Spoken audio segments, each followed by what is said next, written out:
Welcome to Trial by Wine. We take a closer look at crimes that highlight how fascinating humans can be. Schmitty, Swanny and Clarkey visit crimes and run them through their jury of three, debating both sides of the case to agree an appropriate, if totally fictitious, sentence. Please be advised, Trial by Wine may include explicit or disturbing content and will include drunken rambling. Listener discretion is advised. All right, how are we all? Wonderful. How are you, Schmitty? You well? Not bad at all, not bad, yes. Very Boys? well over here in the valley where we've had a bit of a farm day today. So, drenching sheep and walking through mud and all those sorts of fun things. Feel alive, Excellent. I bet. Oh, Yep. yeah. Apparently, I saw something come up on Facebook or somewhere might have been Apple News during the week, and it said that getting earth between your hands and everything is now actually scientifically proven to be good for you. I think that's right. They often talk about if you have no shoes on, you can touch the ground. It's like being grounded or something. I see lots of references to that in the last couple of years. In summer, all the time up yeah. here. Beautiful. We got lovely, thick, lush grass, and Oh, it's something that nice. you just don't get enough of, I think, anymore. Yeah, I Yeah, agree. There's so not many good. opportunities to do it, is there? Even if you are outside and on the grass, you tend to have shoes on. Or Yeah, here yeah. it's like It's boiling hot normally in asphalt. public or something. Yeah, that's Yeah, right. it's like if you've got, let's say you've got thongs and you go to the beach, and it's like usually it's simply too hot to walk on the ground. So lush grass is such a treat. Mm. Wouldn't be so to get off on that Yes. tangent. What Anyway, about you, enough Schmitty? about me. Well, Oh, no, I'm good. I'd taken all these oranges off the tree. So today I have chopped up a whole lot of them and started to make some citrus gin. So I've got a couple of big, giant jars, I suppose you'd call them, with chopped up oranges covered in gin. And the rest of the oranges are in the pot ready for a new marmalade because I'm the marmalade queen. So a very domestic day for me today, yes. So what are we drinking? we are having, and we've had this before, it's a Halden Estate Edgar Wallace Cab Sav. So it's a very We do delicious love a one. good Halden. We do love a good Yes. Halden, and you might remember from earlier episodes, Edgar Wallace is Tracy's father, Grandfather I or think? father-in-law Yeah, or something. like that. Yeah, a And relation. his ashes are in the vineyard, in the vines. So, Oh, yeah. nice. Yes. There's a bit part of Yeah. him in every bottle. Right. And what about you? Oh, I don't know that I feel as good about that. And you, Swanny? Probably depends on which part. I'm on a bottle of San Pellegrino. We went out and had a Chinese dinner last night that was rather salty. So salty, in fact, that when we left, I said to my brother-in-law, who's a GP, I said, I'm not sure if that was the best meal for Seb before his tennis semi-final. And he said, well, he won't get any cramps. It was so salty. That's a good point. So I find myself a little dehydrated today. So let me have some water to start off with, and we see how we go after that. And you, Schmitty? Okay. I am drinking a glass of the Delatite Winery's Pinot Gris 2021, and it is absolutely delightful. Oh, nice. Nice. Yes, I thought I'd actually drink a wine for once, given we are Trial trying by wine. wine. In fact, Wine. who are we? I'm Schmitty. I'm Swanny, And I'm Clarkey. and And together, we are Trial by Wine. Not sure why that has to get slower and slower. I every know, week, it but does. anyway. I don't know. I was looking at you like you're orchestrate, like the orchestra conductor then, and I still can't Ah. keep time. All right, Swanny, I think you're up tonight, aren't you? I am indeed. Now, I wanted to start this story off by saying that I set myself a little challenge the other day. My mother has arrived in town, and she never fails to arrive without some trashy mag that she's bought to read on the plane. I'm not convinced she doesn't do it when she's at home. She says she doesn't, but I mean, why you'd then choose to buy this thing and have someone see you Yeah. read it in public is beyond me. Surely this is the kind of thing you would read secretly at home. Well, but some people have like these little, routines, a little Absolutely. traditional things. Yeah. You have to get it delivered in plain packaging envelope so that no one knows. Correct. I'm That's not sure life. what's inside it because I've never looked. So she might be able to say, oh, look, I do it for the word puzzles or whatever else, but I'm not sure given Yeah, that it's like that's why she gets the Playboys too. For the good Yeah, ideas. yeah. I read it for Articles. the editorial, yeah. Yeah. So it just so happened on the back of her That's Life, there was a sealed section. Is that on life? Thank you. Oh, a Sealed seal section. A section. sealed Oh my section that I have I ripped off. I don't even know if it was sealed now that I say that. I ripped it off the back. A true crime special, and I thought I'm going to set myself the Excellent. challenge of having to use one of the stories that I could find, and I think there were 3 or 4.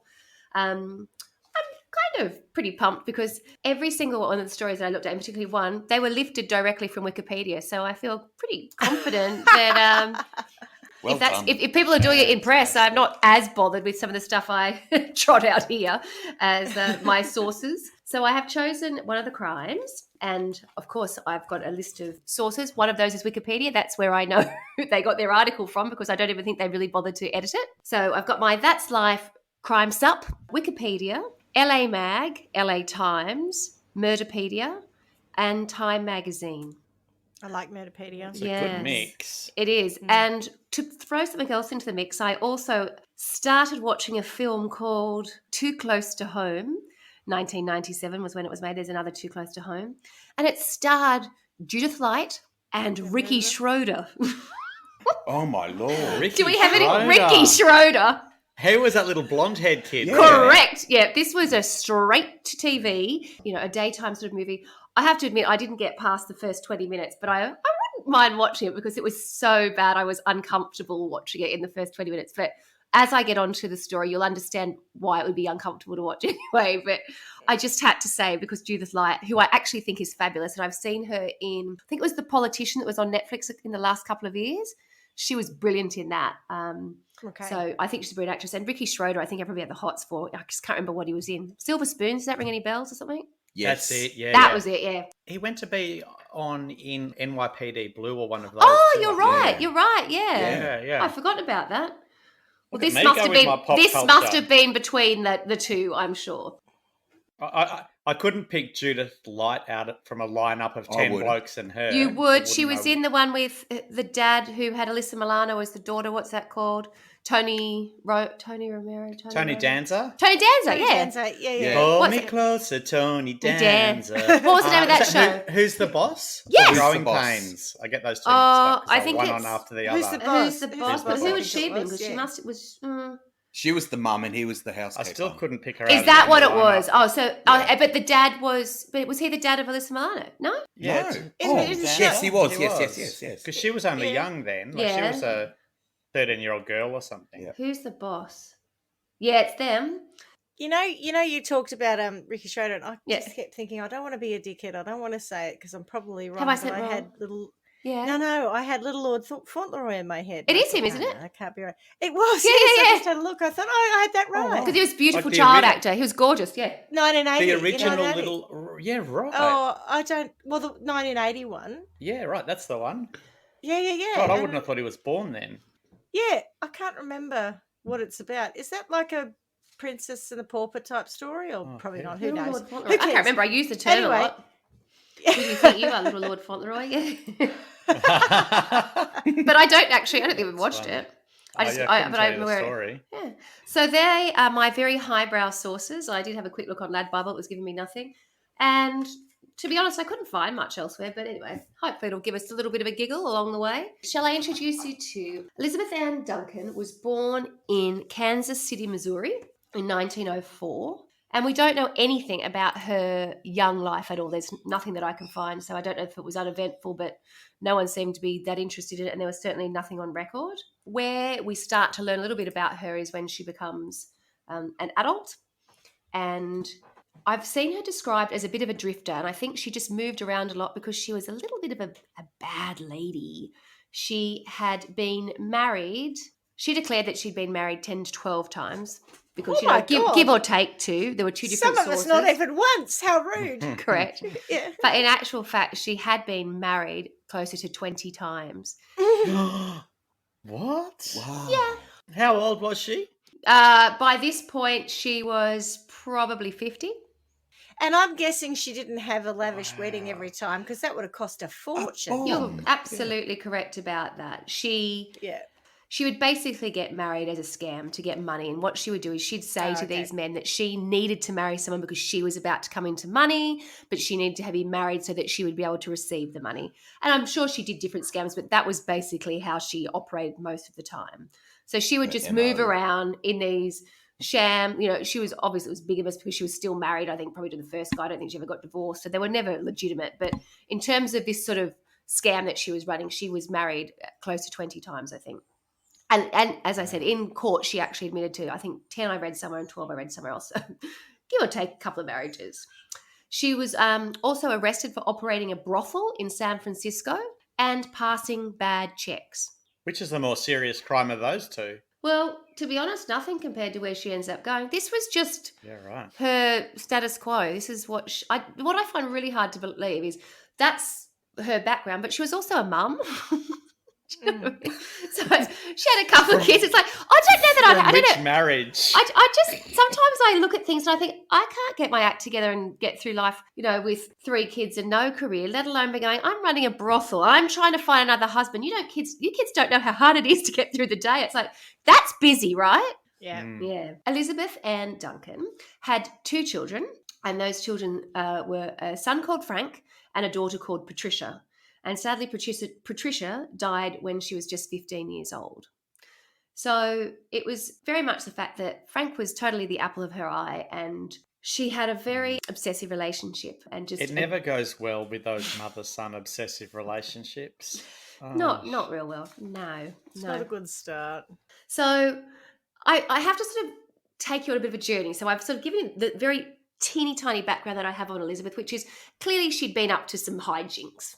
She wasn't a terribly criminal, but she was, run a brothel, marrying 20 people, 20. bad checks, the whole bit. But that's all I really know. And then all of a sudden we jump to the side and I'm saying, I want you to know that she was a mother to 2 children. 1 died and Frank survived. And then I'm asking you to move ahead to the age of Frank being 27 years old. And lo and behold, Frank and his mother have moved to Santa Barbara because he's just about to begin his career as a lawyer. Weren't expecting that, were you? You weren't expecting that. No. But it's handy. You want to have these people in the family, especially when you're running a brothel. Yeah. But did he actually pass it, or was he just Yes, I believe so. following in his mum's footsteps? This is where I find it really hard. The description was from his friends that he was an intelligent, well-adjusted, capable lawyer. Maybe she just kept saying to him as he was growing up, Frank, Mummy's going to need a lawyer one day. Yeah, well, she was right there. Will you be that lawyer? Better get a lawyer, son. Better get a real good one. That puts a new meaning on that song, doesn't it? Oh, yes, it does. You better get a lawyer son as opposed to a normal son. Yeah, I suppose a lawyer, son. Yeah, yeah, that's right. So despite his mother's intense surveillance, Frank was, by all reports, an intelligent, well-adjusted young man and a capable lawyer whose friends believed he would thrive once he threw off his mother's yoke. I liked that. And they suggested Threw off his mother's yoke. Yoke. You know how that's like a... Yeah. I know what you mean, but I also know where Clark is going. Like, I'm happy with a yoke in certain terms, but I just think in that term, it's just... Yeah. I knew where you were headed immediately. I laughed when I read that. I thought you'd like that. And they suggested to Frank that marriage was probably the best antidote to having such an overzealous mum. So Frank took their advice, and he actually began to assert his independence from his mother. In 1957, he stood up to the woman and they had a knockout sort of brawl, well, not big fight. Punch up? Well, not quite. Bit of pushing, shoving, and like she was that agitated. And he actually asked her to leave the shared apartment that they lived.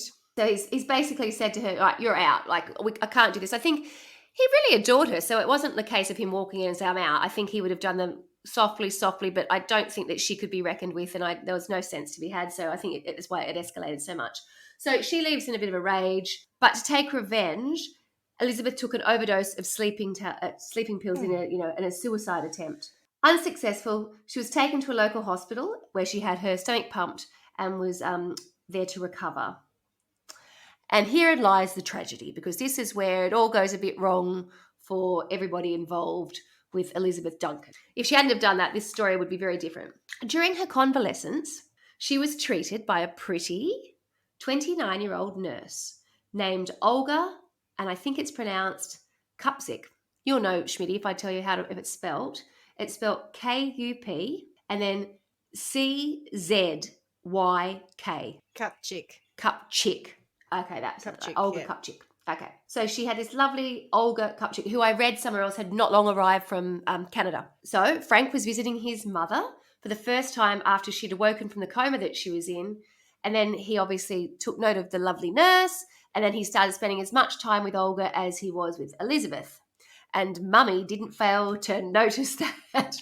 I love that they met through her revenge. Yeah, attempt. I know. Oh. So at this point, I think Elizabeth, for the first time, because I don't think there'd been any other women around him, she hadn't allowed that to sort of happen. And here she is with her suicide attempt. Because she is convalescing, she couldn't really manipulate a whole lot from from bed. So he threw her out before he had a partner. Correct. Okay, right. Yeah. Okay. To be fair, Frank and Elizabeth were thick as thieves. It's not like he was off her or anything like that. He just was taking his friend's suggestion and he thought, yeah, maybe I probably should do that. But, gosh, I do love you, Mum, Mum. I'm never going to get my leg over if you don't move out. Yeah, correct. Yes. You're cramping my style. Absolutely. Go and marry another man. Yeah, 21. If Mama got married, I'd jump in the air and give all my toe shoes to you. Anyway, that's a story about another What's that from? overzealous mother. Anyway, going on. Oh, I've never seen it. It's Gypsy. embarrassing to say that. Apologies. Yeah. Apologies. Can't help. It's all right. Neither is haven't you? It's fine. But aren't you like musical theatre like her? Well, I couldn't. No, she actually gets involved in musical theatre. What do you I do? just love laughing just at remembers the the concept of a lyrics. musical. Yeah, he The thinks whole that musicals musicals are stupid. just make me laugh. With the whole concept that, in the middle of something happening in normal life, everyone would suddenly break into song and dance makes me laugh. That's hilarious. However, someone put a meme on Facebook the other day and said, this made me think of you, Schmitty. And it was someone saying something along the lines of, for those people who think musicals are ridiculous because in real life no one just breaks into song suddenly, they've never worked with someone like Schmitty or someone like that. I was like, that's right. It is perfectly normal to break into song. I just proved it. I do that too, but I just think I that know. like the tapping and all the carry on that goes The with dance it, I routine, love. yeah. Oh, so good. Dream Yeah. ballet. Now, I literally Well, I will must call say- the line a dream ballet. That is over the top. But anyway. I didn't quite see. I don't know why I thought you Exactly. were. God, But shame, I did shame. sort of find that a little bit incongruous. No, because it was because of Schmitty. It's because of Schmitty. Probably because I'm gay. Yeah. No. No. I think it was our connection because from day one you said, "Is there a musical theatre connection between the two?" Oh of yeah. you? And you probably Yeah. said no, and I went, oh, they said yes. Totally didn't listen to the answer and just kept going. So for be. the last year, I've always thought, I haven't really given a great deal of thought, but I've never really seen that side of your personality sparkle. No, you know why? Yeah, In fact, I'm much more comfortable with you being a little bit more like, Pop music. I don't know about that when Yeah. it comes to musical theatre. Yeah, Yeah. that Yeah, makes yeah, more yeah. sense. Yeah. All right, Sorry, as we go. digress. There we yes. are. Well, it's all right. We had to do that. All right. So we've got Elizabeth Duncan in hospital, having tried to commit suicide by a pill overdose to show her son Frank that he's made the wrong decision about choosing to move out. In doing so, he has met the lovely Olga, a nurse who is actually looking after his mother in this little hospital in Santa Barbara. So characteristically, Elizabeth objected to Frank seeing Olga and telephoned her almost daily for 3 months once she'd left the hospital. So they obviously had started a relationship. Telephoned During the- Olga. Yes. During the course of these calls, which she discussed with a friend, her I think friend we is might called call Emma it Short. harassed now as Yes. opposed Yeah, to just yes. telephoned. But yeah. She told Olga to leave her son alone and frequently piss off, threatened Mum. to kill her if she did not stop seeing him. What? You know, if you're going to Red do it flag. properly. Yeah, Oh. maybe. The amount of times she told people is unbelievable. On one occasion, Olga said that she and Frank were going to be married. Elizabeth replied, "You'll never marry my son. I'll kill you first." It's not like she was my. beating around the bush.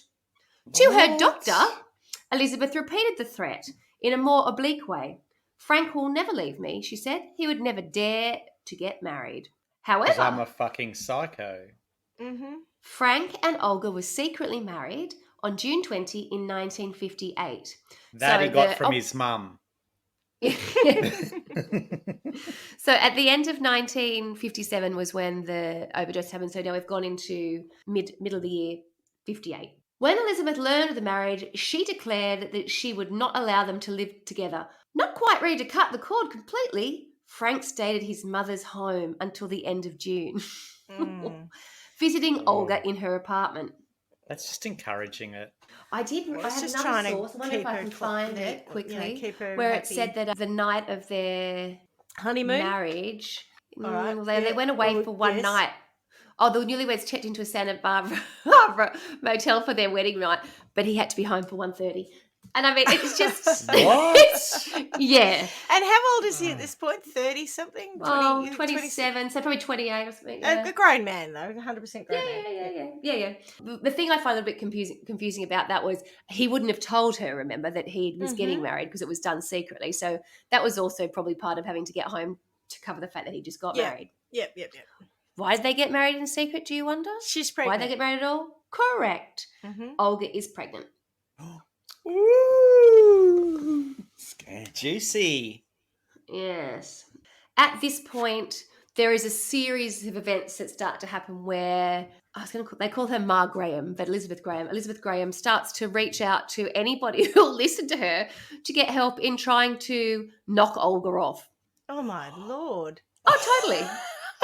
Oh my I mean, lord. I can't believe it got this far because And there no were so one many did, people. yeah. One So of many those people as knew. usual. Yeah. Everyone. So The remember, whole we've already town, gone through a number of everyone. people. She's told her to her face, "I'm going to kill you." Well, Olga should have listened.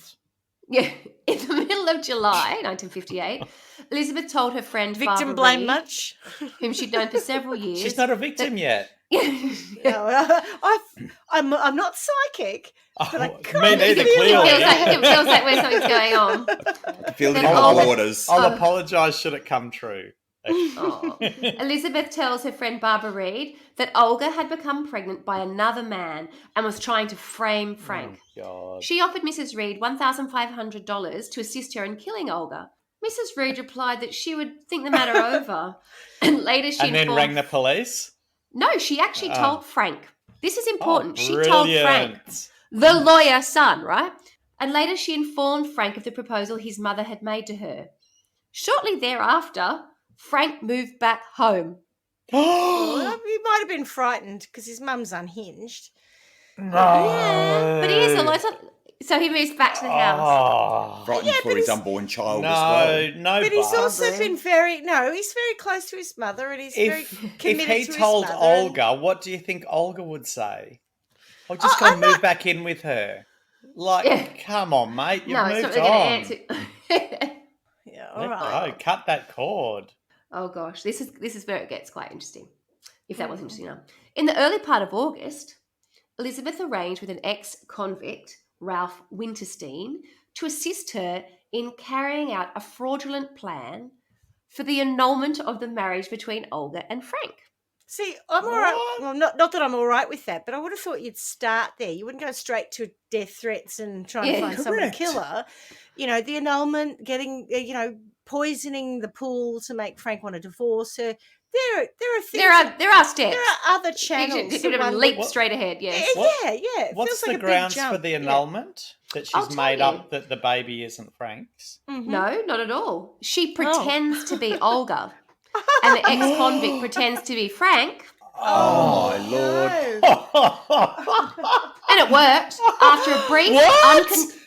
after a brief. Could you imagine this 54-year-old? I mean, she was 54. Maybe, she was about, let's say, early 50s at this point. She's gone and pretended to be a 29-year-old Olga. What was it? Kupchik. Cupchick or Kupchik, yeah, but Oh, yeah, either yeah. way. Cupcakes. Either way. Cupcakes. After a brief, uncontested hearing in Nice which to Olga. Winterstein, as the plaintiff, testified that Olga had not lived with him since their marriage, that she refused to do so, and that she had told him she had never intended to go through with the marriage, wink, wink, nudge, nudge, a decree was granted to the plaintiff.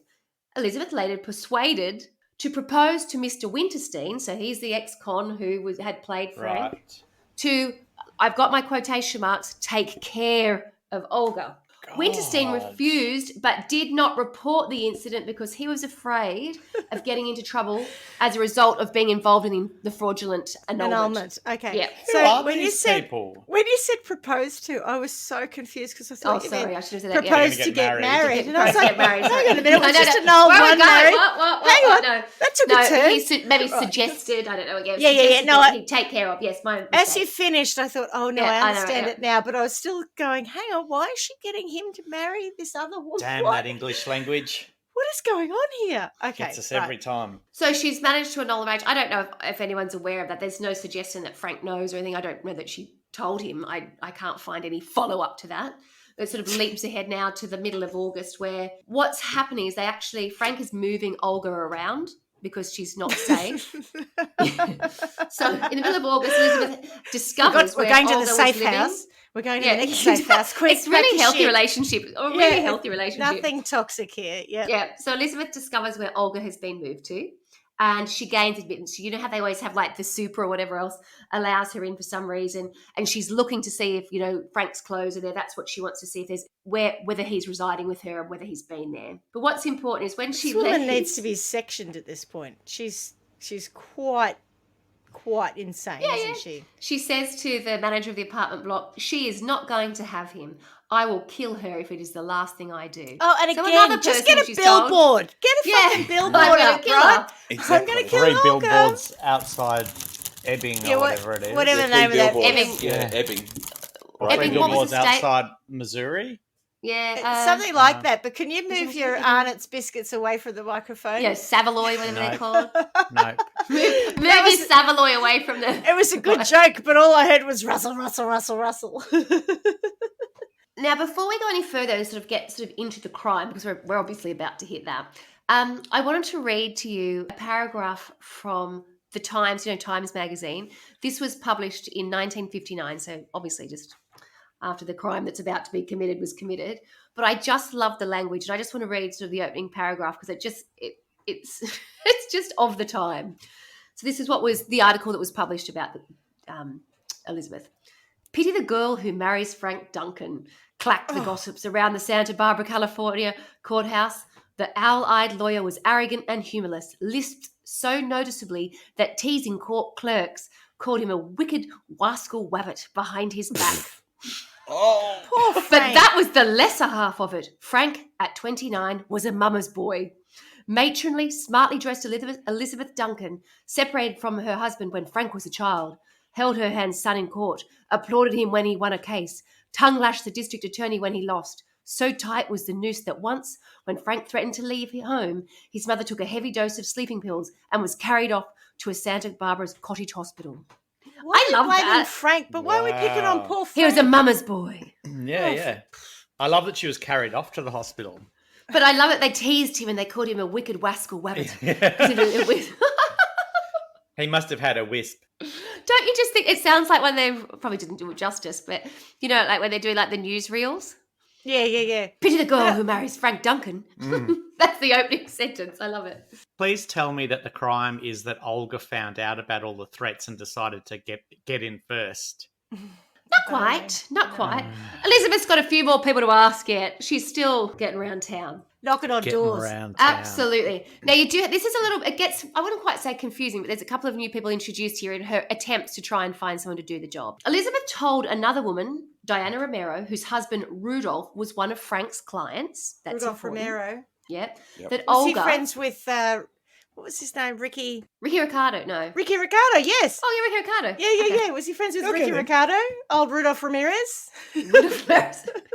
So what's important is, so she's gone to the wife of one of her son's clients. Okay. So Elizabeth told another one, Diane Romero, whose husband Rudolph was one of Frank's clients, that Olga was blackmailing Frank and asked her to help get rid of Olga. At Elizabeth's request, Diana went to Olga's apartment to look the place over. Case the joint. And Olga answered the door.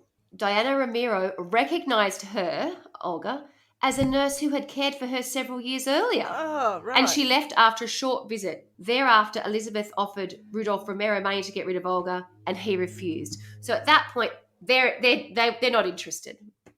They're like, actually, we know who Olga is, and she's lovely. No thanks. Yeah, we're not killing her. If we thought she was a bitch, sure. What? Yeah, I know, right? What is Let's Yeah. that? incriminate We'll ourselves. just do a bit of Oh. fact checking and then make sure. Then Oh, this is not the job for us. on. No. Yeah. We're passing. Do you mind on if we that. do a recce first? It's a hard task.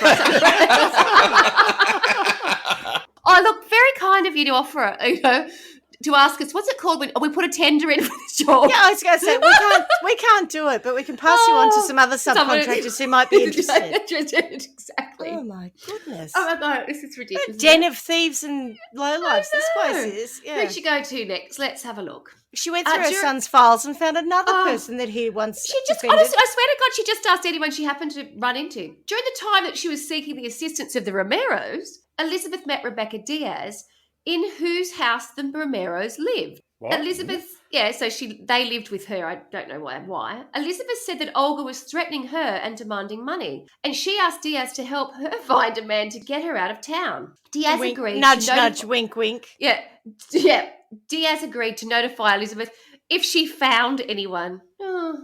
Actually, I've come across someone who might be able to get rid of someone. I mean, You can put these tenders up online, I'll just tender the job out.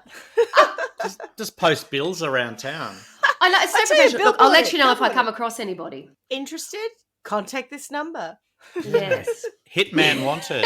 She just we take the page, maybe a little top the page, Back of the toilet. a bit of paper. The, just the 10 phone numbers. community notice board. Back of the toilets, Out all of the town. toilets, all these little pieces of paper, and some have been ripped off, and you think, oh, did they rip them Yeah. off themselves to make it look like there was interest? On November 12, 1958, Elizabeth went with Emma Short, that's just her friend, to the Tropical Cafe in Santa Barbara. Here's another name. Esperanza Esquivel, who owned the cafe, and her husband had been charged with receiving stolen property. And Frank, as Den of their thieves, attorney, had obtained a dismissal of the case against her and was seeking probation for her husband, who had pleaded guilty. Elizabeth told Esperanza that Olga was blackmailing her and had threatened to throw acid in Frank's face. And she asked whether she had any friends who would help get rid of Olga.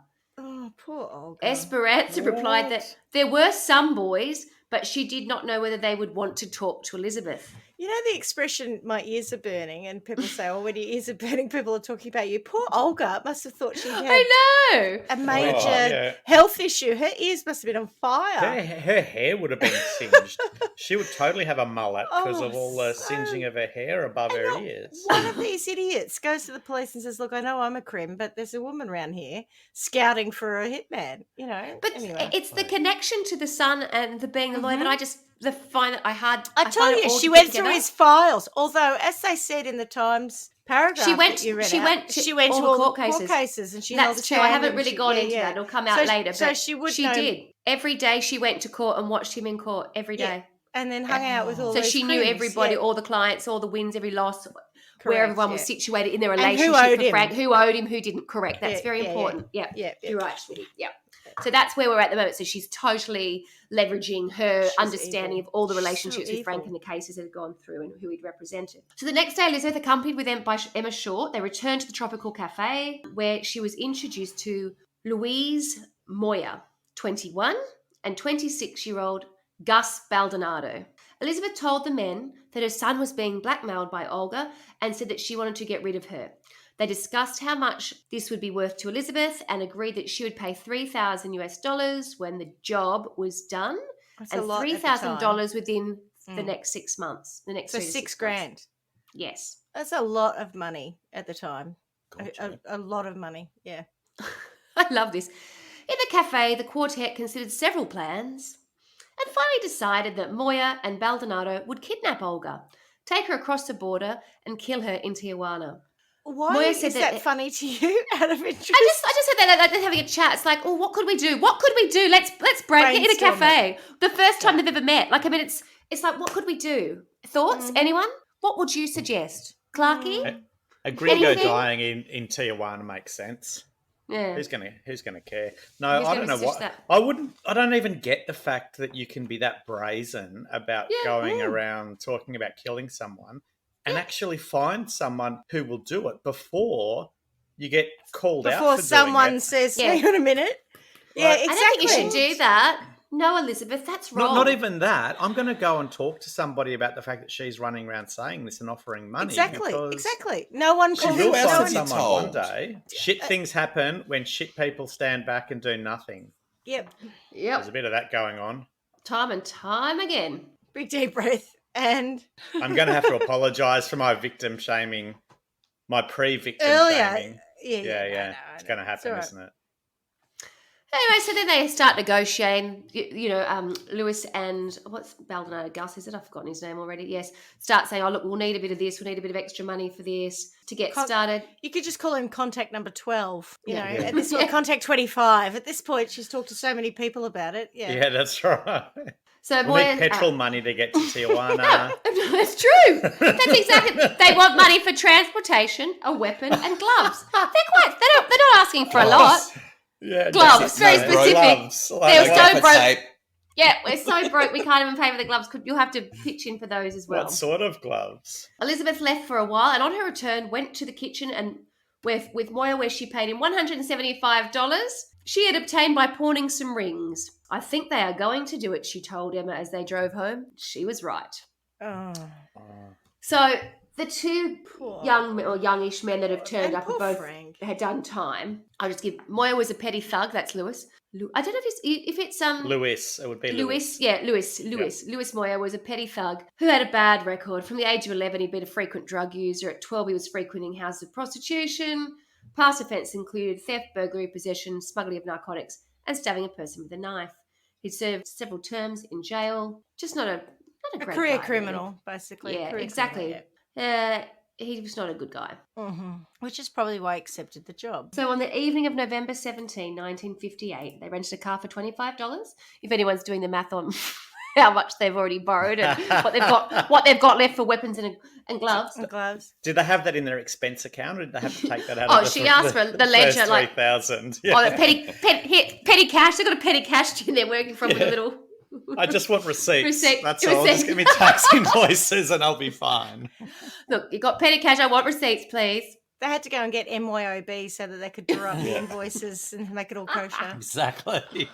Oh, God. So they've hired the car and they drove to Olga's apartment. When Olga came to the door, Moya told her that her husband was in the car drunk and asked for help. So she went out with him willingly. She was just in her dressing gown and said, "Oh, let me come and help you," kind of thing. I'll come and home and said, "I'll come and get out being drunk." I wonder if that had ever been the case, but anyway, she willingly went. So they went down to the car. Baldonado was in the back seat with a blanket covering him, pretending to be passed out, pretending to be Frank.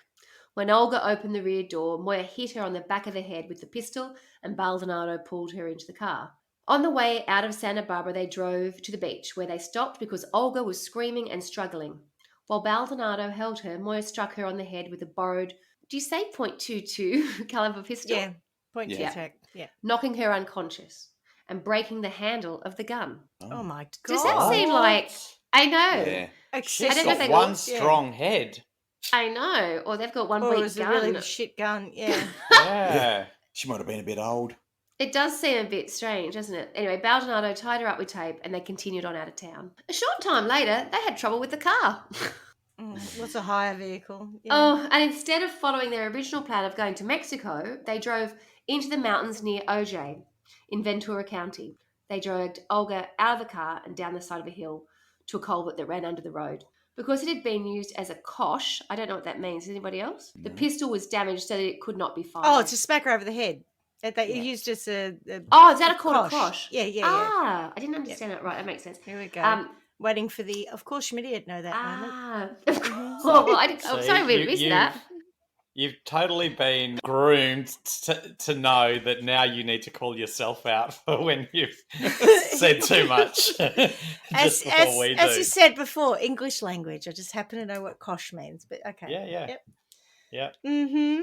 It wasn't because I was accused of using a kosh. That's my in story, court Your Honour, once and I'm got sticking off. to it. Yeah. That's right. Sorry, Carla. No, that's fine. But I mean, I know I've been really silly up until this point, but this bit's quite No, but awful. this is awful, This and is- that's this is a really probably bad- why we joked then, because I can tell we're coming to the really nasty bit. We're getting to the nasty bit. So, because it had been used as a kosh, the pistol was damaged so it couldn't be fired. So, Moya and Baldonado took turns in strangling her. Oh, she was fuck. fighting so much still, even at that point. They Oh, couldn't reach her. what? Isn't that horrendous? Mm-hmm. Some Oh. poor pregnant young woman, just what a way to go. Not awful. After a while, they could not feel her pulse, and they dug a hole and they buried her. As this was not part of the plan, the men had no tools by which to bury their victim, and later told police they had dug the shallow grave with their hands. Returning to Santa Barbara, Moya and Baldonado hid their bloody clothes and the seat covers of the car. They tried to clean the car by sweeping it and spraying lacquer to hide blood spots. The next day, they told the car's owner that the seat covers had been burned by a cigarette and that they would fix them or give her money for repairs. Moya contacted Elizabeth and informed her that they had performed their quote-unquote part of the bargain. She said that she had not been able to draw any money out of the bank because the police had been inquiring about Olga's disappearance.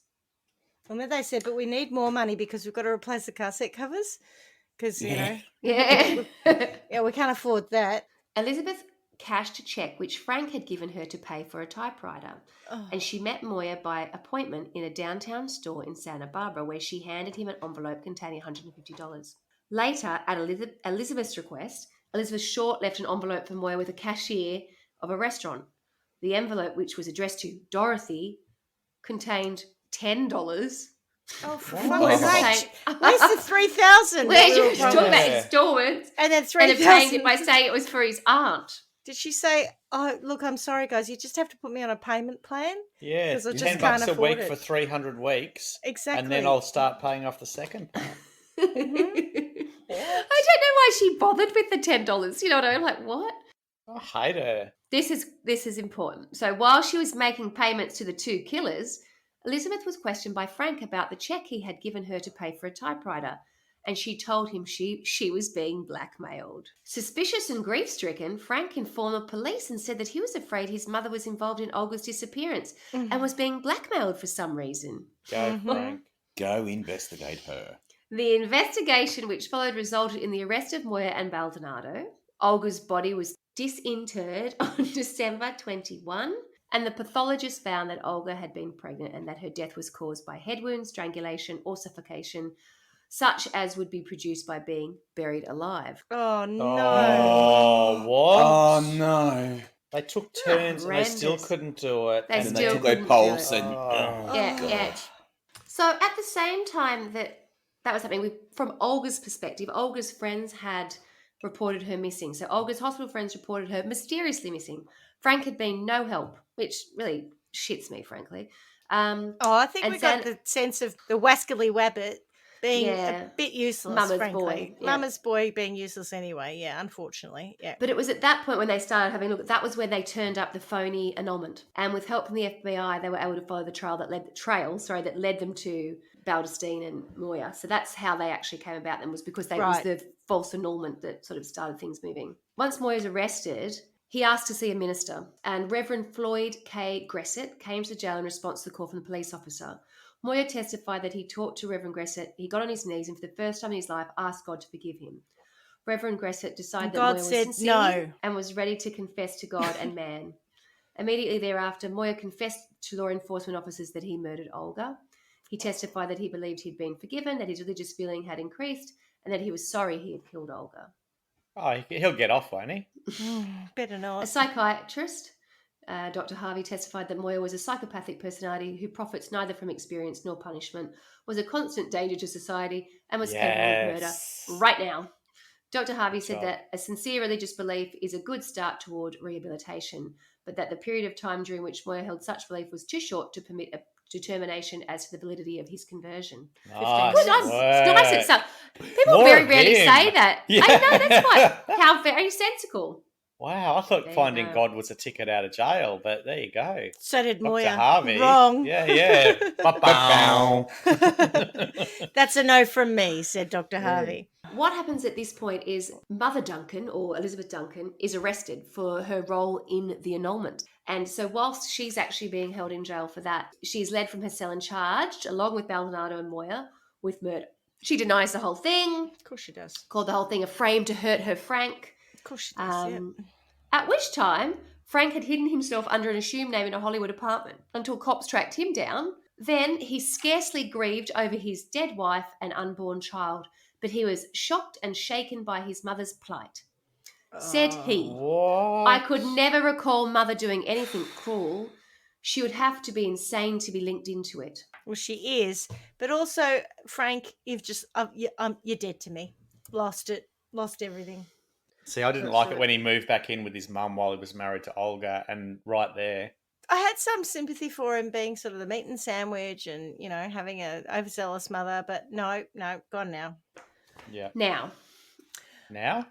probably time to have a little break because we do have some issues that I would like to explore, and they are a little bit heavy. Oh, Okay. fuck.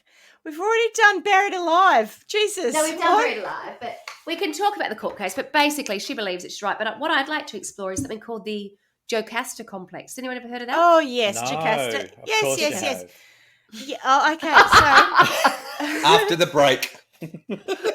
happy to come back to No, it. I don't know. So give me my moment. Yeah, take your moment now. Take your moment now. What is it? Okay, so having done classical societies and cultures when I was Yes. in year 12, Yes. Jocasta was the mother of Oedipus. And Correct. Oedipus is, as we know, the Oedipus Complex is around the boy who had sex with his mother, or boys who want to have As we sex with their know. mother. Well, yeah, no, it's referred to in psychological like terms as the the- Oedipus Okay, right. Complex, right? Did you know that, Clarkie? No. Are you No. aware of the Oedipus? You've never heard of an okay. Oedipus Complex? Oedipus Complex. Yeah. Okay, well, we need Ah. to strip it right back. Okay. All right, but Okay. but its basis of this terminology comes from this story, It's flipped on its head, yeah. which is about Oedipus. And Oedipus was a Greek prince or something. Of course, all Greek, right? I've heard of Oedipus. I just didn't know what he did. Well, he was separated, I think, from his parents when he was very, Bumped very young. uglies with his mum. When he was very young, so he didn't actually know who his parents were. Many, many years later, Right. he meets them. He kills his father because it's Greek and it's those years, and he marries and has sex with his mother, not knowing that she's his mother. But when he finds out that she's his mother, I that's- can't remember if that's he kills complex. himself. Yeah, it was, and that's the point. Anyway, I can't remember if he kills himself. But when Jocasta finds out that she has had sex with her son, she plucks her eyes out with pins. And so that's the I didn't Jocasta. know that. Yes, so she plucks her own eyes Goodness. out with pins because she's so disgusted that she'd had sex with her own son. And I can't remember what Oedipus does. He may kill himself. I can't remember. I don't think Elizabeth was that bothered, frankly. That's where the Oedipus complex and the Jocasta stuff comes from. There you go. Yes. That's my moment. Good job. All right, Well, Thank so God I did that. I did that subject in year 12. Hey. Mm. Oh. I don't think I remember anything from year 12. Oh well, I tell you, when you read these Grecian endless stories like the Iliad, the Women of Troy, Agamemnon, all of those, you're left with thinking these people were fucked up. I don't know if I even read books in year 12. All right, so Swanny, just before you go on, I just need to correct myself because true to Clarkie's point about not remembering anything in year 12, I remembered that all wrong. According to Sophocles' version, Oedipus blinded himself with her pins of the brooch or something that he gave her, and she killed herself. When Euripides wrote it, however, Jocasta doesn't kill herself, and Oedipus is blinded by a servant of Laius. And then, interestingly, when Aeschylus did the same story, he didn't even mention the blinding or the death. So there you go. There are three different versions, but I read Sophocles' version, and I remember the pins, and I was all very disturbing, but it was actually Oedipus himself who blinded himself once he discovered that he'd been Really? bumping uglies, as Clarkie said earlier, with his own mother, and she That's also known as completed suicide. That's also known as as a the result of Chinese discovering Whispers that. Complex, whereby if you tell a story for too many thousands of years, no one really knows what happened. Well, it's interesting because Sophocles, Euripides, and Aeschylus were all I think, about the same time. Oh, no. What it is that's why you can't trust an eyewitness. Because he's taking his own because eyes they out would with say, pins. Flick them across the room. what happened here? No idea. Waka, waka, waka, Waka, waka, waka. waka. I'm here all night. Apologies Yes, for so- that. Yes, that was my moment, which I got wrong. It's how unlike nice. me. It happens once every lifetime, Schmitty. Don't worry. You've taken it quite well. At least I admitted that I had it wrong for all the other people out there going, oh, what a moron. There you go. So I've corrected myself. The reason I sort of wanted to bring it up was because whilst I said I'd heard of the Oedipus Complex, I wasn't aware that there was a Jocasta Complex. And Neither am I, actually. I I will remember just give name. you the Yeah. Wikipedia definition because I think I'll just try and simplify it because in a lot of the stuff that I read, and it wasn't a lot to read to be fair, but they were saying in That's Life. back in this is not where I read this obviously, but there was suggestion that at the time, there were ways to say that they thought this relationship may have been somewhat incestuous, but they would never say that. So they would use words and terminology, like overzealous, so they're inferring overly familiar. Yeah, but so because they're only inferring it, I don't actually truly know whether or not it was incestuous, but there's enough to suggest that it was so unhealthy that there may have. And I did read that they shared a bed. Now, I only read that once, so that is a bit okay. Allegedly. Suspect. Anyway, no, that could mean they just slept in the same bed. Yeah, I mean, I think I've slept with you, haven't I? But this Jocasta Complex, I've definitely slept with you, would suggest Swanny. that it doesn't necessarily have to be absolutely. It doesn't have to be sexual. So it says, okay, in psychoanalytic theory, the Jocasta Complex is the incestuous sexual desire of a mother towards her son. Raymond de Saussure, introduced the term in 1920 by way of analogy to its logical converse in psychoanalysis, the Oedipus Complex. And it may be used to cover different degrees of attachment, which is important because we're not saying that it was absolutely. It's not just sexual. I don't know that, including domineering but asexual mother love. We definitely know that was the case.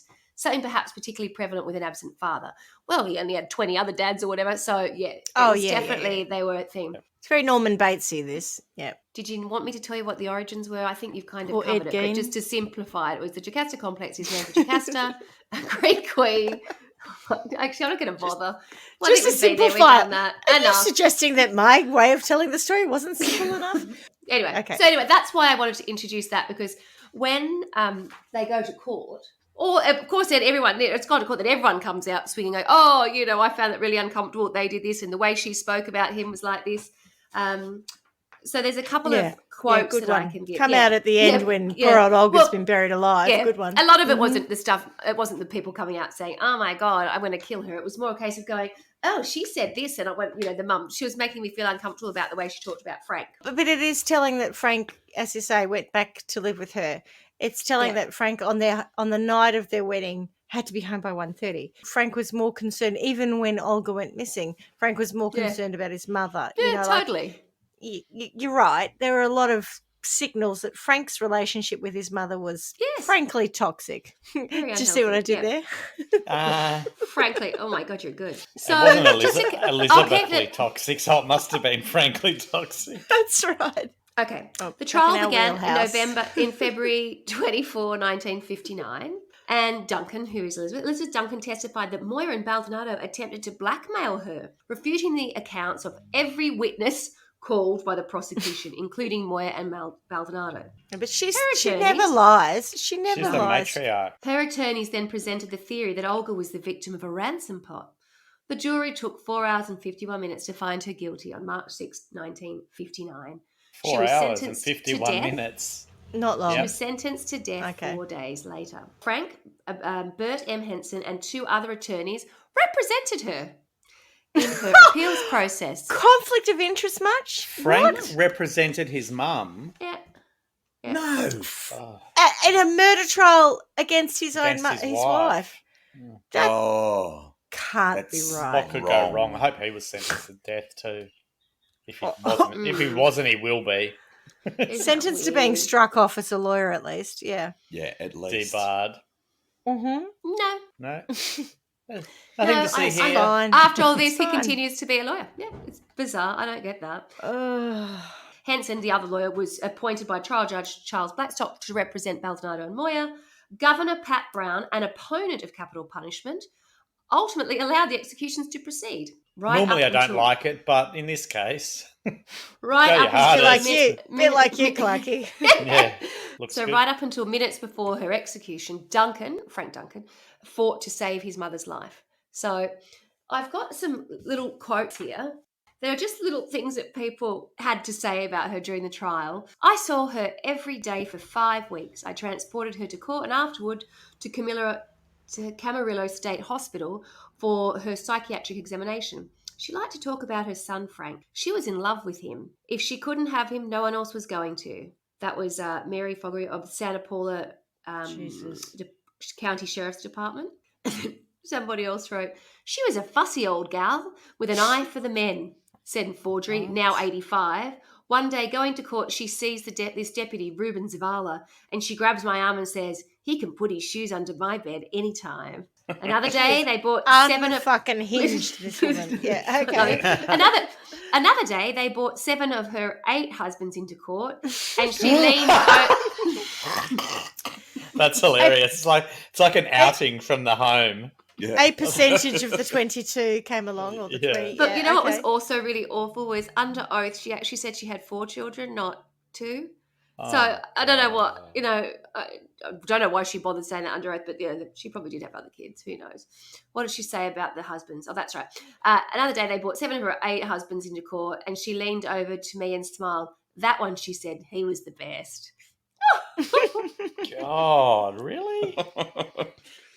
On the night we waited He's for the got jury a to come. dick as thick as a Coke can, that one. Oh, gosh. On the night we waited for the jury to... He probably was the only one who had any Sorry. money, Schmitty. Probably, On the night we yeah, waited for yeah. the jury to come back with a verdict, I asked her, Mrs. Duncan, if you could do this all over again, knowing the consequences, would you do it again? She said, You bet I 100%. would. Nobody is Yeah. going to have my son. Saw that coming. Tom Osborne of Ventura, now 75, was the area's principal investigator. Years later, as a member of the law firm co-founded by Gustav, he would hire a young attorney, Bob McSorley. That case was my life for over 6 months, Osborne said. At the beginning, the police in Santa Barbara wanted to bring murder charges against the 3 of them, but there was no body. Santa Barbara city officials and the district attorney wanted our help. We moved Elizabeth Duncan and Baldonado down here on charges, and we had Moya as a possible parole violator. On Sunday, 21 December, they found the grave. No one was surprised, said Osborne, who was there. Everybody involved in the thing had been convinced for several days that she was no longer living. Yeah. Osborne described Ma Duncan, then 54, as a strong, manipulative person who did everything she could to control her son, which included staging a phony marriage annulment scene. She posed as Olga and hired an ex-con to pose as Frank, himself, an attorney, in a Ventura courtroom. That's a really good point, isn't it? Yeah. She got the annulment. She'd got what she wanted. She was chagrined when her son didn't follow her directions or advice. When he was practicing law, she'd attend most of his trials in Santa Barbara and tried to influence jurors and witnesses. One of the biggest things we were able to demonstrate with evidence I developed for the penalty phase of her trial was that you could not believe a word the woman said. Goodness. Wow. Yes. Right. Well. Complex. So that's kind of it in a nutshell. So you know, she was the last woman executed in California, I believe. Yeah, right. Really? I have it. Yeah. She was the last woman to be executed in California before the United States Supreme Court suspended the death penalty under Furman versus Georgia. Okay. So she was executed in 1962. And I'm a bit embarrassed. I don't really understand this. She was executed by lethal gas. She gas And then chamber, yep. yes, but is that... Best kind of gas to execute someone by. If you execute someone with non-lethal gas, it's a fucking process. Helium. They just Do you get know- really... Do you know- But you know when you read all these articles and you're looking at different things, at one stage, I'm sure I read a quote. There were quotes from what the last things the guy said, because it was the last triple execution in the US, I believe, as well. So it was all done at the same time. The men went in together. She went in alone. But there was some wording that they had used, and I cannot find it anywhere now, which suggested that there was a tablet or something. But what a cyanide... So, Like an yeah, iPad. so Yeah, they four Yes, weeks drop is long. that it. it? Yeah, Oh, is that yeah. it? They drop it into like a chlorine solution. tablet, and it goes. They drop it into a solution of that's it. something. It Thank creates you. the gas, and that's what Right. puts them in. That's why what it's called a didn't gas quite- chamber. chamber. That's why it's a Okay. chamber, because Right. it holds the lethal gas in it. But I it's not thought you meant pumped an in per se. iPad. Okay. Here we go No, again. I was waiting for the. She of knew that course as we well. did know Well, that. of course she does. No, but you would, and I wasn't quite clear on Of course exactly she how would. that would transpire. Yeah. But So yeah. they just drop it into a solution. Like Professor Sumner Mill. Julius Oh, Sumner Julius. Miller. Yeah, Sumner I'm Miller. Sumner Miller. I'm sure Miller. he would have shown us how to make, bubbly Yeah. things not from True. lethal cyanide. So yeah, same sort of idea. Bicarb soda and vinegar does something similar, only doesn't kill people. Yeah, it does. Yeah. It bubbles up. That's right. Yep. Oh, Yes. well. That is the story of Ma Duncan, Elizabeth Duncan, and her son Frank, and their ridiculous relationship, frankly, that's beyond Yeah. unhealthy and turns into murdery. So there you go. That's the crime. Would you like to put anyone into Trial by Wine Somewhere. World. These are probably good Trial by Wine people, I think, some of them. Trial by Wine World. I can't remember all the names because No, I've of drunk course a bottle of Pinot Gris while you've been telling this story. But I would say everyone who knew, everyone who put the billboards up, everyone who posted the bills, everyone who knocked on doors to try and find, everyone who she went to who said, I want to kill this woman, who didn't say to the police, I could be wrong, but I think there's a problem here. Yeah. All of those people need to go to Trial by Wine World. And I was thinking about it because whether we release our last episode or not, because that's still to be seen, I was thinking about that recording session, and it was a bit like a roller coaster where you think you got to the top of it, and the most dramatic thing happened, and then we were down, and then there was another descent, steeper, higher. ascent. There's another climb, Yeah, and then higher, higher. Yeah. I feel like we need a really terrifying roller coaster in Trial by Wine World, because that case was a bit like that for us. And I think that these people can all go on on the most terrifying roller coaster where they think, I've passed myself out. So every time they get to a point on the roller coaster where they think my responsibility is done, I've said no thanks, or I've passed on the $1,500 or the $1,200, whatever I was being offered. They have to go back up to a higher ascent, sorry, and they have to, be terrified yet again and again and again, because only one person needed to call it out, and all of this could have been avoided, and a lovely, innocent person and her child could have been saved if someone had done the right thing. And I'm putting Frank at the head of that roller coaster because Thank you. Frank enabled. I know I had some sympathy towards Frank earlier. I have overbearing family myself, but I don't, have a Jocasta or an Oedipus scenario happening here. So I can understand how you're influenced by those sorts of things, but there comes a point in time where you say, actually, the person who's the most important to me is the person who's going to be my future, the person who's creating my child, the person who I've committed to. And Mum, you've done your job. Good job. Thanks very much. Back off. And back off now. And so I think Frank has to be at the most terrifying point, because I don't know in a roller coaster whether it's scarier if you're at the front or the back or the middle, because I don't really do them. But he's on the perpetual roller coaster. And, the minute they think this isn't scary anymore, we add another layer. We do more. We drop it, the drop becomes like I don't know what the degree A of free it is. fall. A free fall, and then there's crocodiles and sharks or whatever. It just starts to get scarier and scarier, because these people should have done the right thing. This could have been avoided. That woman was clearly insane as far as I'm concerned for a long time. And I don't care whether she had 55 husbands. I don't care if she, was fraudulent on lots of checks, all of that sort of like, the build up to it. But when she decided to ask every person in town to kill this girl, someone should have said something. Mm-hmm. Yep. Are you saying that he's worse than she is, or are you? No, she did it. He's weak and spineless. Maybe that's it. Maybe we remove his spine so he just like flops around So really a lot. is. Yeah, that's a good idea. I like that. And we could make him. Most favorite person in the world. We could make him a jellyfish and just constantly gets spine. washed up on the sand and has to bake all day until high tide comes in again. Yeah. There's a X-Men show where there's like there is high profile. I don't really follow politician all these things, or something. High profile politician or something who's against them, and then they do something to him which turns him into a jellyfish, and then he like flobs around and then God. dies. And maybe that's what Frank needs, a bit of flobbing around, because he was utterly useless. I could almost forgive him for all the lead up, but when to defend his mother, who was indefensible, like, Frank, man up for fuck's sake, Anyway, so that's my sentence. Nice. As impossible to understand as it is, that's my sentence. Well, the whole story is impossible, so you've got to start somewhere, don't you? I think, I don't know. I get quite upset by people who get hitmen, because I actually think if you employ a hitman to kill someone for you, you're worse than the hitman, for one. But also, you 100% know that it's not right.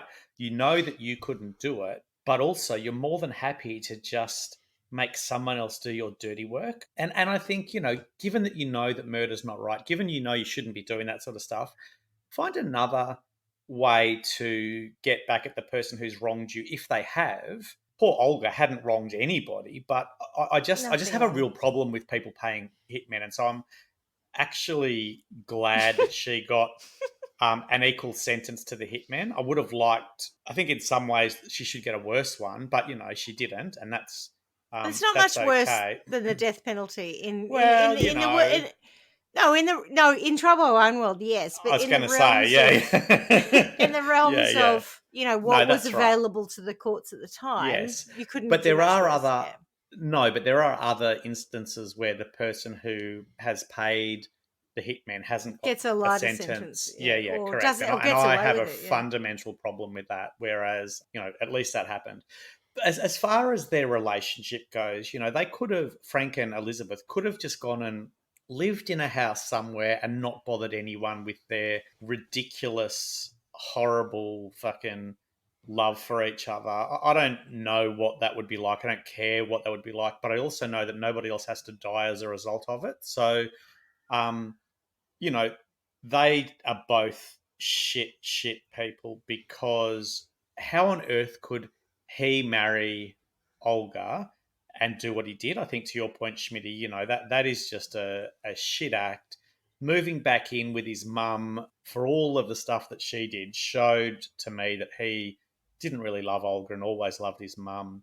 Yeah, just horrible. So let's think about sentencing. His mum, while she did die and she was the last person, but I'm actually not a fan of the death penalty in real life, and I know it's probably hard for a lot of people to understand given the way that I talk, but I actually don't want that. That said, I just don't like manipulative mothers who ruin their sons, and I think that's what she did from a very young age. I think she was manipulative her whole life, and I don't think she was a nice person at all. So I think there needs to be maybe like a Snow White mirror on the wall that tells her, oh, a new dimension. Yeah, Let's do it. Yeah. Instead of you're the fairest of them all, you're the shittest, fucking ugliest worst of them all. wife, worst mum, worst person, in the whole Christendom. Whatever that is. I just like the word. I like the word. It sounds religious. I don't know if it is or not, but yeah, let's go with that. You're the worst person in Christendom. Christmasdom. Christmasdom. She just needs a constant reminder, and it's a little bit like the legal situation that we spoke about last week, whereby people, you just don't have to be that shit. If your son does go off and leave you, which everyone's son does at some point, almost everyone's son. It's the natural order. If you do love him, let him go, and you can still have a strong relationship. You can be worried about his partner, you can bitch about them forever, but you don't get a hitman out for them.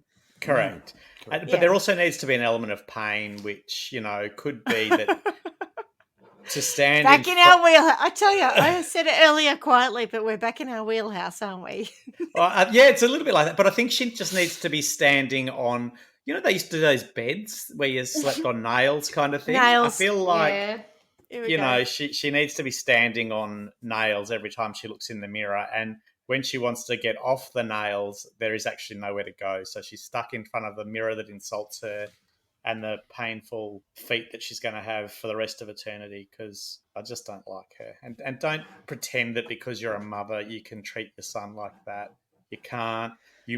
Women like that make serial killers out of their sons. They make all kinds of weird things out of their sons. If you were really maternal, you would have had some consideration for your grandchild. 100%.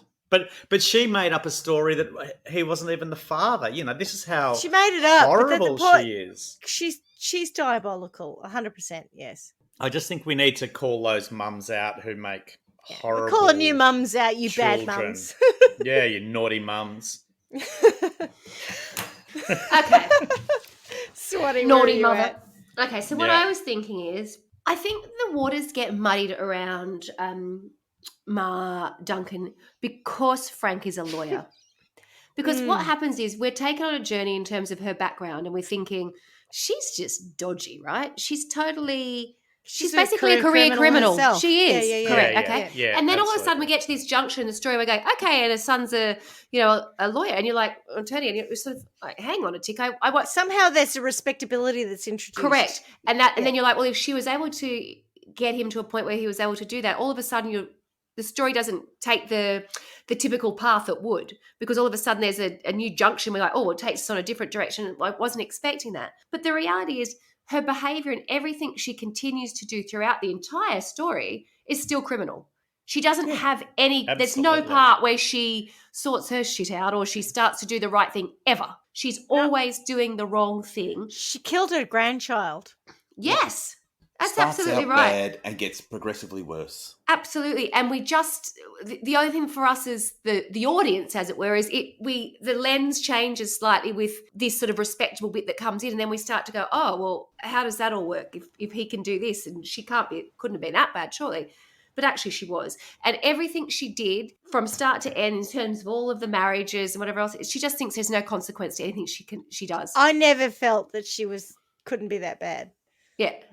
The way you told that story, she was bad from the beginning. Yeah. And she got worse. Yeah. Correct. But it was just a case of, oh, I just did this, I just did that, because everything she did was so flippant. Nothing seemed to be... Nothing stuck to her. She's Teflon. No, because she was just, as you said, a career criminal. So I would think... The gas stuck to her lungs. Absolutely. Oh. For her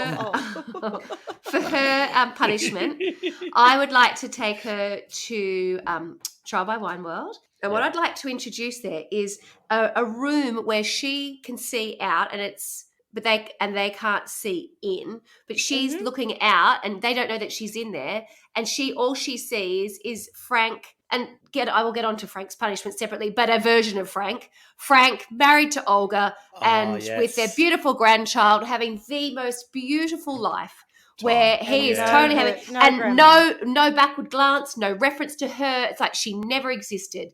And she would be totally in turmoil because she thought his life had to totally, revolve around her. Revolve around hers. As hers did around him. So if I cut that down and I say, okay, it's like she never existed. There's no acknowledgement that this woman was his mother, anything. She never existed. The other day I was talking to a friend of mine and I was talking about our podcast and I said that Clarky and I come up with these ridiculous sentences and, sandpaper and blah, blah, blah. Oh, there's whippings, there's all sorts of nonsense. I said, but Carla, who spends her whole time saying, oh, I can't do that, I don't be evil. Actually comes up with the most psychologically disturbing Correct. Agreed. sentences. Agreed. You come from the other angle. Yeah, I'm the one who's a psychopath. That's right. No, I'm not saying that, but no, it's definitely you. No one was really taking that away from you, darling. Promise. I'm the psychopath, but you are definitely the person who has the ability to go back and go, what's the motivation? What's the deep thing? Yeah. And this person I was talking to was like so excited, going, I'm going to listen. I'm like, God. And I was like, listen out for Swanny's sentences because she sounds, she's like, oh, I couldn't do that. And then she I'm no good at this stabs part. them, like not stabs them. She punches them psychologically in the head and they're like, psychological nut punch, is it? Yeah, psychological exactly nut punch. She's the queen of the psychological nut punch, and there was a great example of it, brilliantly played. What about Frank? Yeah. So with Frank, I'm doing something in a similar vein, and I want him looking onto something of what he has foregone, what could have been. So for him, again, I would like to see him looking at Olga and his beautiful child. Oh, yep. Go on. And again, having an incredible life where he has. His thing was, there was a quote where it said at one point, he felt like, he said this in court, that he was the yo-yo going between the two. All right, so I want him to have no one and nothing. So again, he's alone. For him, it's more about going, all right, you want to play it both ways. You can't sit on the fence. The fence is just sat on it. Psychological nut punch. Yep. So, and you're just looking. So don't Could go. he have his menacing mum on the other side? Though, so he gets nothing good from her. He just gets all the nasty stuff from her. So he's getting bad from his mum and good from his wife, but actually can't interact He's with any got of nothing. it. Yeah, He's That just might be nice. alone. As long as they were both amplified on either side, so you could see just how good Olga was and how beautiful the child was, Yeah, and yeah. how evil Mum was, and Yeah. how he had to watch in. Now I'm going for it. He had to watch, on loop, how terrible she had been, and how involved and how stupid and naive he had been in, when they're in court, when she was there, all of the manipulative things that she'd done that he chose to ignore, because he did. He chose to ignore it. He was a Can smart he see kid. all the reruns of her Yeah. trying to get everyone to murder this girl Yeah. in advance? So and he knows. connecting all the Over. dots. So there's which he is no definitely- prevarication. There's no, oh, my mum wasn't that bad. No. There is no way to hide. It's He absolute got clarity. told, like, you Yeah. That's fuck. it. That's what I'm saying. If Yeah, he yeah. if it's presented to him in a way that there is no way of him saying, Correct. "Oh no, there's extenuating No. circumstances." I was No, played. She your was a piece wife, of work. Yeah. sorry, your mother Yeah. spent her whole time plotting to kill your wife. Yeah. Your And you how allowed that you- to happen, essentially. and then defended her. Yeah. Yeah. Yeah. And I wanted to sentence our murderers, obviously. I'm struggling slightly because I don't really know anything about Gus and Lewis. So Lewis, we do know. Lewis is the one who came forward and went, I found God. It's all good. I'm sorted out. So I thought for him, what we could do is take him to Trial by One World. And I'd like to have him sort of planted, seated within an extreme sort of God-bothering, happy-clapping church situation where they are going to not necessarily drive him crazy, but he's like, you wanted it, you got it. Like, here you go. Here's the most, not so much churchy, that's just sort of not, but like really like extreme sort of happy clappers, the happiest clappy people ever. But I don't know if that's really going to work with him. What do you think? Like Hillsong? I've got a thing on that. Just take him to Yeah. Hillsong. That'll do. Just let him hang with out with it. ScoMo there. Yeah, ScoMo. Oh, Yeah. God. Oh, hell is a place on earth. I, as the only actual godmother amongst us, will go a little bit step further and say, okay, he's passed because he's been executed for his crimes, but he believes that he's, found God and he's forgiven. Yeah. I'm going to send him up to the pearly gates and have St. Peter say, I don't think so. Oh, yeah. That's a no from What- me, Simon Cowell. What about this? And- What about this? We've just got a couple of things I've got to clear up first. No, Yeah. not Talk a- me through this. Talk me through that. Yeah. no, we're still that's in a no deficit. from me. Yeah. You're back down, or you're in Oh, well done, purgatory, Sweetie. which I is like that. even worse. Purgatory. Yeah, Well yeah, done. yeah. Well done. Actually, Yeah. that's good. Also, if you are going to accept money for killing someone, Ooh. please get a better gun that doesn't break. So you have to Please- cosh someone. isn't Please it? don't have to take turns strangling someone. Like, be better prepared. And then, when you still fucking get it wrong, bury them alive. They're worse than, like, be professional about it. Off them quickly so they don't have to. Horrible. To that point, the worst thing about it is that She she suffered died so a much. terrible death. 100% And he just deserve got none gas- of it. He just got the gas chamber, Yeah. he just got. It's very a- true, actually. She a would have been dead comfortable with one death. bullet wound potentially if it had all gone to plan, which is awful, but a hell of a lot better than I don't. people yeah, having I to don't go want strangling you. her. And Yeah, I don't prolong want She her it. dying at all. She should but- live. She's back in Trial by One World in the good place. I like to Yeah. call it. Yeah. TM, and nothing to do with the show called The Good Place. She's in the good place. She's raising her child. She's happy she's met someone else who's, well endowed and great in the bed. And she's having a great life and everything's wonderful. And she doesn't have a weak-ass husband and she doesn't have a crazy mother-in-law. So I think that Olga needs to be given, what she missed out on in this life. But that motherfucker needs to go to hell. Gotcha. Yeah, well said, Schmitty. Well said. I like the way you've taken that. Yep. All right, then. Well, So that's judgy. kind of that. I Well, don't thank really. you. I don't want Swanny. him living with me. Okay, then. All right, good job, Well done. Swanny. Beautiful. Very good job. Back in our wheelhouse. Love it, love it, love it. And I miss you already. See, I wouldn't want to be Bye. Thanks for listening to Trial by Wine. You can contact us at trialbywine@gmail.com. Please rate, review, and subscribe to Trial by Wine on Apple Podcasts or wherever you get your podcasts. If you'd like to support us, you can become a patron at www.patreon.com, Trial by Wine, or visit our website www.trialbywine.com to donate to us. Your support will help us cover many more cases and apply wacky sentences. We really appreciate you listening and hope you tell everyone about us. Our cover art is by John Christo and music is by Beauchamp from pixabay.com.